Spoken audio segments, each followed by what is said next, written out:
வணக்கம். நம்ம சேனலுக்கு தொடர்ந்து ஆதரவளித்துக் கொண்டிருக்கும் நல்ல உள்ளங்களுக்கு நன்றி. பீகார் குலுங்கியதுனே சொல்லலாம். அந்த அளவுக்கு அங்கே வந்து காங்கிரஸ் சார்பில் நடைபெற்று இருக்கக்கூடிய பேரணி, அதுவும் பார்த்தீங்கன்னா சச்சின் பைலட் பேசுறது, அதையும் தாண்டி போன வாரம் ராகுல் காந்தி வந்துட்டு போனது, இது ஒரு பெரிய மக்கள் இயக்கமாக ஆயிடுச்சு. அதை பற்றி தான் இப்போ பேச போகிறோம். குறிப்பாக பார்த்தீங்கன்னா இந்த மேற்கு சம்ரானில் உள்ள வரலாற்று சிறப்புமிக்க பிதி ஹர்வா காந்தி ஆசிரமத்திலிருந்து 26 நாட்களுக்கு முன்னாடி இந்த யாத்திரை தொடங்குச்சு. அதாவது வந்து வேலை கூடு அப்படிங்கிறது அதோட கான்செப்ட். இது எந்த விதத்தில் பிஜேபிக்கு பாதிப்பு அப்படின்னா, ஒரு பக்கம் பிஜேபி எப்பயுமே பண்ணுற மாதிரி சமூகங்களுக்கு இடையேயான பிளவு, குறிப்பாக பார்த்தீங்கன்னா குஷ்வாகா சமூகம். இந்த குஷ்வாகா சமூகம் கடந்த காலங்களில் வந்து பிஜேபிக்கு ஆதரவாக தான் போட்டாங்க. அதேமாதிரி குருமி சமூகம், நிதிஷ்குமார் சமூகம், அதுவும் நிதிஷ்குமாருக்கு ஆதரவாக தான் போட்டுட்ருப்பாங்க.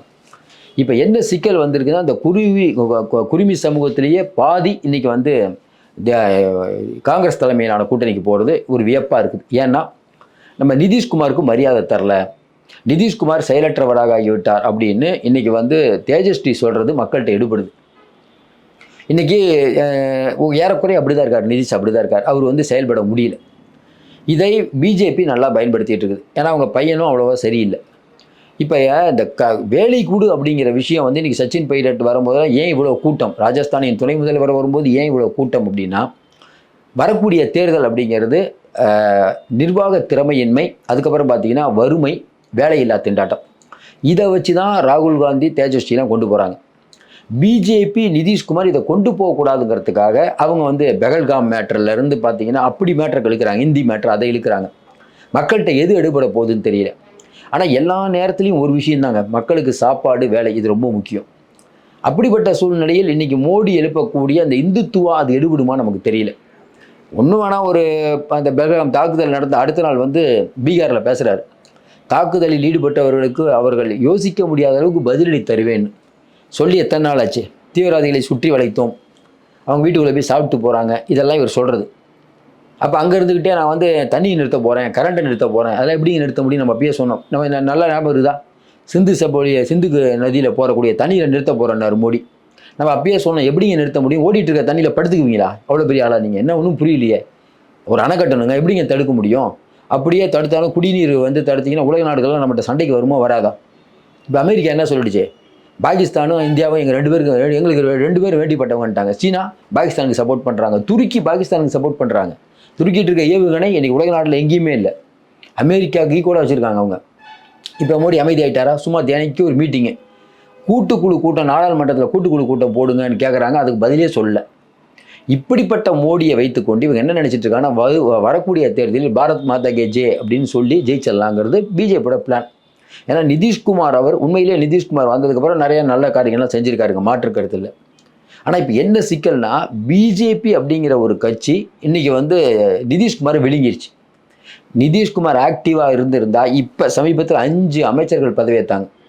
ஒரு கட்சி ஆட்சியில் இருக்குது, கூட்டணியில் இருக்கீங்க, ஒரு மந்திரி சபை விரிவாக்கம் என்ன பண்ணுவீங்க, 5 பேர்னா 2 வந்து நிதிஷ்குமார் கொடுப்பீங்க, 3 நீங்கள் எடுத்துக்கலாம். அதாவது ஒரு லாஜிக் இருக்குது. 5க்கு 5மே இவங்க தான். அதில் பார்த்தீங்கன்னா உயர் ஜாதியினர் ஒருத்தர், ராஜபுத்திரர் ஒருத்தர். ஏன் இப்போ இவ்வளோ ராஜபுத்திரர் மேலே எவ்வளோ பாசம், ஏன்னா அந்த ராஜபுத்திரர் இந்த பக்கம் வந்துட்டுருக்காங்க. இப்போ ராஜபுத்திரர் இந்த பக்கம் நல்லா ஞாபகம் வச்சுக்கோங்க, பட்டேல் சமூகத்தினர் எங்களுக்கு வந்து இடஒதுக்கீடு வந்து கொடுங்க அப்படின்னு சொல்லி பேக்வேர்டு ஆக்குங்கன்னு சொல்லி போராட்டம் பண்ணிகிட்டு இருக்காங்க. ஐயா மோடி அமெரிக்கா போகும்போது பெரிய கிளர்ச்சி பண்ணுறாங்க, அது எந்த சேனல்லையும் வரவிடாமல் தடுத்தது ஐயா மோடி. மோடியோட உள்ள பிரச்சனை, பிஜேபிட்டு இருக்கக்கூடிய பிரச்சனை, இவங்க தங்களுடைய தவறுகள் இல்லை தங்களை பற்றியான பிரச்சனை எதுவுமே வெளியில் வரக்கூடாது, அது ரொம்ப கவனமாக இருப்பாங்க. தவறுகளிலிருந்து பாடம் கற்றுக்கொள்ள மாட்டார்கள் இவர்கள். எத்தனை பேச்சுகள், எத்தனை ஆபாசமான பேச்சு, வன்முறையான பேச்சு கொஞ்ச நாளாக எப்பயுமே பிஜேபி தான் பண்ணும். இப்போ இந்த சச்சின் பைலட் உடைய கூட்டம் ஏன் ரொம்ப முக்கியத்துவம் வாய்ந்தாலும் ஏற்கனவே சொன்ன மாதிரி காங்கிரஸ் கட்சிக்கு ஒரு புதிய வடிவத்தை இன்றைக்கி அங்கே இருக்கக்கூடிய காங்கிரஸ் தலைவர்கள் பண்ணிகிட்டு இருக்காங்க. எல்லாரும் எதிர்பார்த்தது என்ன, முதல்ல காங்கிரஸே இந்த தப்பு பண்ணுச்சு. யாருங்க முதல்வர் வேட்பாளர்னா தேஜஸ்விலாம் இல்லை, அது மேலே சோனியா காந்தியும் ராகுல் காந்தியும் முடிவு பண்ணணும் அப்படிங்கிறாங்க. நம்ம என்ன கேட்குறோம், இங்கே செல்வ பிறந்தக்கு இருந்துக்கிட்டு யாருங்க தமிழ்நாட்டில் முதலமைச்சர்னா, முதலமைச்சர் சோனியா காந்தியும் ராகுல் காந்தியும் முடிவு பண்ணால் திமுக ஒத்துக்குமா? இதே போல் அங்கே அது காங்கிரஸுடைய மிகப்பெரிய தோல்வியே என்னென்னா, கூட்டணி கட்சியை கொஞ்சம் அனுசரித்து போகணும், லோக்கல் லீடர்ஸ் எல்லா இடத்துலையும் இதே பஞ்சாயத்து. அதே பாரு தான் ஞாபகம் இருக்கும் உங்களுக்கு, மத்திய பிரதேசத்தில் என்ன நடந்தது, எம்எல்ஏ சீட்டுக்கு அகிலேஷ் யாதவ் சீட்டு கேட்குறாரு, 5 சீட்டு தான் கேட்டார். அதுக்கு அங்கே இருக்கக்கூடிய கமல்நாத் ஃபோனே எடுக்கலையாம். அவர் எவ்வளோ நாளுங்க பொறுமையாக இருப்பார்? தனிச்சு நிற்கிறேன்னாரு. கடைசியாக கமல்நாத் அவுட்டு, அகிலேஷும் அவுட்டு, மொத்தமாக கட்சியும் அவுட்டு. முடிஞ்சா பிஜேபி ஆட்சிக்கு வந்துச்சா? அதுக்கப்புறம் பார்த்தீங்கன்னா டெல்லியில் நான் தனியாக நிற்கிறேன்னாரு யார்? கெஜ்ரிவால். இது தேவையாது? தனியாக நின்று என்ன ஆச்சு? முடிஞ்சுது. அதாவது என்னன்னா, ஒரு வகையில் வந்து நம்ம கெஜ்ரிவால் முடிஞ்சால் நமக்கு சந்தோஷம்தான். ஏன்னா சின்ன சங்கியாக இருக்கக்கூடாது. இப்போ பிஜேபி பெரிய சங்கி, இவர் சின்ன சங்கியாக இருக்கக்கூடிய அளவில் வேலை பார்த்துட்டு இருந்தார். சங்கினாவே தப்பு தான், அப்புறம் எதுக்கு அவருன்னு மக்கள் தோக்கடிச்சிட்டாங்க, முடிஞ்சு போச்சு. இன்னும் 5 வருஷம் கழிச்சு எப்போ எதிர்த்து எப்போ வருது, அதெல்லாம் ரொம்ப கஷ்டம். நமக்கு தெரிஞ்சு கெஜ்ரிவால் வந்து பாருங்கள் ஆக்டிவாக இருக்காரா பாருங்கள், ஆக்டிவாக இல்லை. பதவி இருந்தால் தான் சார், பதவி இல்லைன்னா ஆக்டிவாக இருக்க மாட்டாங்க. இப்போ காங்கிரஸ் அங்கே எடுக்கக்கூடிய முயற்சி, பீகாரில் எடுக்கக்கூடிய முயற்சி இன்றைக்கி தேஜஸ்வி இவங்களுக்கெல்லாம் ஒரு பெரிய கலக்கத்தை ஏற்படுத்தியிருக்கு. நம்ம ஏற்கனவே சொன்ன மாதிரி இன்றைக்கி அங்கே இருக்கக்கூடிய சூழ்நிலை, இவங்க வந்து இனத்தின் அடிப்படையில் ஜாதியை வச்சு அந்த ஒரு கால்குலேஷன் வச்சு வாங்கிடலாம். குறிப்பாக பார்த்தீங்கன்னா அவங்க என்ன யோசிக்கிறாங்க, யாதவர்களே பிரிக்க பார்க்குறாங்க. இஸ்லாமியர்கள் கண்டிப்பாக காங்கிரஸ் ஆர்ஜேடிக்கு தான் போடுவாங்க, அதை ஒன்றும் நம்ம பண்ண முடியாது, அது இருக்கட்டும். நம்ம பட்டியலின மக்கள், அதுக்கப்புறம் பார்த்தீங்கன்னா யாதவர்கள், குறிப்பாக பட்டியலின மக்களை உடைக்கிறதுக்கு நம்மகிட்ட ஆள் இருக்குது, யாதவர்களை உடைக்கணும். அப்போ தேஜஸ்வி மாதிரி இன்னொரு தேஜஸ்வி இப்போ இந்த தடவை யாதவர்களுக்கு நிறையா சீட் கொடுக்க போகிறாங்க, கொடுத்து அதை உடைக்கலான்னு நினைக்கிறாங்க. ஆனால் சின்ன பீகாரில் யாரை கேட்டாலும் தெரியும், போன தடவையே தேஜஸ்விக்கு தான் மக்கள் வாக்களித்தாங்க. சிங்கிள் லார்ஜஸ்ட் பார்ட்டி தேஜஸ்வி தான். அவருடைய நேரம் கடைசியாக பார்த்தா பிஜேபி உங்களுக்கு சேர்த்து கூட்டணி அமைச்சாங்க. ஆனால் இந்த தடவை பார்க்கும்போது 2 தடவை வாய்ப்பு மறுக்கப்பட்ட தேஜஸ்விக்கு ஒரு வாய்ப்பு இருக்குங்கிற மாதிரி தான் தெரியுது. 10 வருஷம் ஆட்சியில் இல்லை ராஷ்ட்ரிய ஜனதாதளம், வெறி கொண்டு வேலை செஞ்சிட்ருக்காங்க. இன்னொன்று இங்கே வந்து நம்ம நிதிஷ்குமார் பின்தங்கியிருக்காரு. இந்த வேலையில்லா திண்டாட்டம் பெரிய அளவுக்கு. எப்பயுமே ஒரு தேர்தலில் பார்த்தீங்கன்னா நல்லா நீங்கள் யோசனை பாருங்களேன், ஆளுகின்ற அரசு, அந்த அரசு இருக்குல்ல, அந்த அரசு வேணுமா வேணாமா அப்படின்னு ஒரு தேர்தல் போச்சுன்னா அந்த அரசுக்கு பின்னடைவு தான். நீங்கள் வேறு மேட்டரை டைவெர்ட் பண்ணி விடணும். அதனால தான் பிஜேபி எப்பயுமே பார்த்தீங்கன்னா அந்த மேட்டரை வச்சுக்க மாட்டாங்க, வேறு மேட்ரு. இப்போ டெல்லியில் வந்து வெங்காயம் விலை அதிகமாகி ஒரு ஆட்சியே மாறினது. இந்த மாதிரி இஷ்யூ பேஸ்டு நீங்கள் மேட்ரை கையில் எடுத்திங்கன்னா கண்டிப்பாக மாட்டிக்குவீங்க. இப்போ வேலை இல்லை திண்டாட்டம் அப்படின்னு இப்போ வந்து தேஜஸ்வி, ராகுல் இவங்கெல்லாம் பேரணி போகிறாங்க, ஒரே குரலில் சொல்கிறாங்கன்னா மோடி வந்து இல்லைடா நான் வேலை கொடுத்தேன்னு சொன்னால் மாட்டிக்குவார். ஏன்? உண்மையிலே கொடுக்கல. ஆனால் மோடி என்ன பண்ணுவார், பாரத் மாதா கி ஜெய் பாருங்கள், பெகல்காமில் வந்து இந்த மாதிரி கொண்டுட்டாங்க, இந்துக்களாக இருக்கணும், ஊடுருவக்காரர்கள் நிறைய பேர் வந்துட்டாங்க, நம்மெல்லாம் ஒற்றுமையாக இந்துக்களாக ஒன்றிணைவோம், அப்படி கொண்டு போவார். அப்படி கொண்டு போனார்னா அவங்க வலையில் விழுந்துருவாங்க.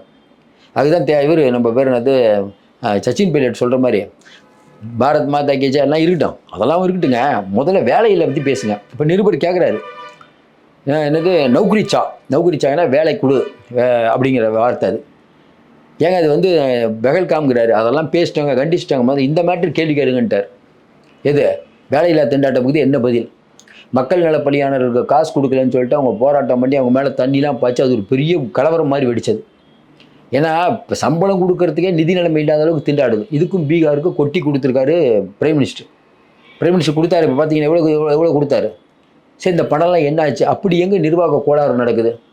அப்போ நிதிஷ்குமாரும் இந்த கூட்டணி அரசு போச்சுன்னா இவங்க எவ்வளோ கொள்ளடிச்சாங்கங்கிறது தெரியும். அப்படிங்கிற ரேஞ்சில் இனிமேல் கொண்டு போவாங்க. ஆனால் ஒரே ஒரு விஷயம்தான், இன்றைக்கி பீகாரில் அது குஷ்வாகா சமூகமாகட்டும், குருமி சமூகமாகட்டும், ராஜபுத்திர சமூகமாகட்டும், யாதவர்களாக இருக்கட்டும், அவங்களுக்கெல்லாம் ஒரு நோக்கம், நம்முடைய பீகார் மாநிலத்தை சேர்ந்தவர்கள் அண்டை மாநிலங்களை போய் வேலை செய்வதற்கான காரணம் இங்கே தொழில் வளர்ச்சி இல்லை, அடிப்படை வசதி இல்லை, இன்னும் குடிநீருக்காக இயங்கக்கூடிய நிறைய கிராமங்கள் இருக்குது. இதெல்லாம் தேஜஸ்வி கேட்குறது. 10 வருஷம் ஆட்சி இருந்தீங்க, ராஷ்ட்ரிய ஜனதாதள தலைவர் லாலு இருக்கும்போது காட்டாட்சி நடக்குதுன்னீங்களே, இந்த 10 ஆண்டு காலம் உங்கள் ஆட்சி தானே, நீங்கள் என்ன சாதனை படைச்சிங்கன்னு சொல்லுங்கன்னு கேட்குறாரு. பதில் இல்லை. குறிப்பாக வேலையில்லா திண்டாட்டத்தை போக்க நீங்கள் என்ன பண்ணியிருக்கீங்கிறதுக்கு நிதிஷ்குமாரால் பதில் இல்லை. ஏன்னா நிதிஷ்குமார் அவர் பர்சனலாக ஒரு முதலமைச்சர் மேலே நம்ம ரொம்ப பேசக்கூடாது. பட் அவர் வந்து பாவம், அவர் உடம்பு சரியில்லை, அவரால் ஆக்டிவாக இருக்கல, முதல்ல மாதிரி ஆக்டிவ் இல்லை அவர். அப்போ வந்து இப்போ என்ன நினைக்குது பிஜேபி எப்போ என்ன நினைக்கும், ஜெயலலிதா அம்மா இறந்த உடனே கட்சியை கேப்சர் பண்ண நினச்சாங்களா இல்லையா, சசிகலா உள்ளே வச்சாங்களா, அதே போல் இப்போ நிதிஷ்குமார் பையனை வந்து என்ன பண்ணுமோ பண்ணிவிட்டு நம்ம அந்த இடத்துக்கு வரணும். ஏன்னா எல்லா சின்ன கட்சியும் அடிச்சு தானே மேலே வருவாங்க. பாருங்க, மும்பையில் உத்தவ் தாக்கரே அடிச்சுட்டு மேலே வருவாங்க, இந்த மாதிரி வேலையெல்லாம் பண்ணுவாங்க. இது பண்ணலைன்னா தான் பிஜேபி ஆச்சரியம். இப்போ அடுத்த அட்டாக்குக்கு பிஜேபி தயாராகி விட்டது. அதான் சொல்கிற மாதிரி வரக்கூடிய தேர்தலில் நிதிஷ்குமார் ஜெயித்தாலும் நிதிஷ்குமார் தோத்தாலும் அந்த கட்சி இருக்காது. ஜெயிச்சா அவர் முதலமைச்சராகவே இருக்க மாட்டார், தோத்தா கட்சி முடிஞ்சிடும், அவ்வளோதான். இன்றைக்கி இருக்கக்கூடிய சூழ்நிலையில் இவங்களுடைய கை காட்டுற யாரோ ஒருத்தர் வருவார், அதுக்கப்புறம் கட்சியை கேப்சர் பண்ணிடுவாங்க. அந்த வேலையெல்லாம் நடக்கும். உள்ளுக்குள்ளே அவ்வளோ ஸ்பை வச்சுட்டாங்க. இன்றைக்கி நிதிஷ்குமாரை சுற்றி இருக்கவங்கெல்லாம் அமித்ஷாவுடைய ஆட்கள். இதான் இன்றைக்கி நிலவரம். அதனால தான் அவங்க பையன் வரணும், பையனை கொண்டு வாங்கன்னு தேஜஸ்வி கேட்குறாரு. ஆனால் அவங்க பையன் வந்து அரசியலில் ஈடுபாடு இல்லை. என்ன பண்ண முடியும்? அதாவது இன்றைக்கி இருக்கக்கூடிய சூழ்நிலையில் பீகாரில் இருக்கக்கூடிய 42 தொகுதிகள் இன்றைக்கி பிஜேபியோடைய கண்ணை உறுத்திட்டு இருக்குது. மொத்தமாக அந்த ஸ்டேட்டில் ஆட்சி, ஏன்னா பெரிய ஸ்டேட், அந்த ஸ்டேட்டில் ஆட்சியை பிடிக்க வேண்டுங்கிறது நெடுநாள் கனவு. தனி ஆட்சியை பிடிக்கணுங்கிறதே அவங்களுடைய கனவு. ஏன்னா எப்போ வந்து அவங்க வந்து ஒரே நாடு ஒரே தேர்தல் சொன்னாங்களோ எல்லா மாநிலத்தையும் கை வைக்கிறாங்க. ஆனால் இன்றைக்கி காங்கிரஸ் நம்ம உண்மையிலே சந்தோஷமாகுது. காங்கிரஸ் இப்போவாது தூங்கி எழுந்திரிச்சு இந்த வருஷம் ஜனவரி மாதத்தில் ராகுல் காந்தி போட்ட இந்த மாநாடு, எது அரசியலமைப்பு சட்ட பாதுகாப்பு மாநாடு, அதெல்லாம் பெரிய எழுச்சி. காங்கிரஸ் உத்வேகம் அடைந்து விட்டதுங்கிறதுக்கு அவங்க இந்த அல்லவாருவை போட்டது, இதெல்லாம் நல்ல மூவாக தான் பார்க்குறோம். மற்றபடி இந்த வேலையில்லா திண்டாட்டம் பெரிய மூமெண்ட்டாக வந்துருக்குது. எப்படி இந்த அண்ணா ஹசாரே பண்ணார் தெரியுங்களா, ஒரு மூமெண்ட், அது அந்த அளவுக்கு பெருசாக வந்துருக்குது. இதுவே இப்போ மக்கள்கிட்ட வந்து ஒரு பெரிய மாற்றம் தெரியுது. எப்படின்னா இந்த கம்யூனிட்டி வைஸாக ஓட்டு போடுறவங்க வேலையில்லா திண்டாட்டம் அப்படிங்கிறத மெயினாக இருக்கும்போது இது பிஜேபிக்கும் நிதிஷ்குமாருக்கும் ஒரு பெரிய பின்னடைவை ஏற்படுத்துங்கிற மாதிரி தான் சொல்கிறாங்க. இன்னும் நாட்கள் இருக்கிறது, பொறுத்திருந்து பார்ப்போம். மீண்டும் சந்திப்போம். நன்றி, வணக்கம்.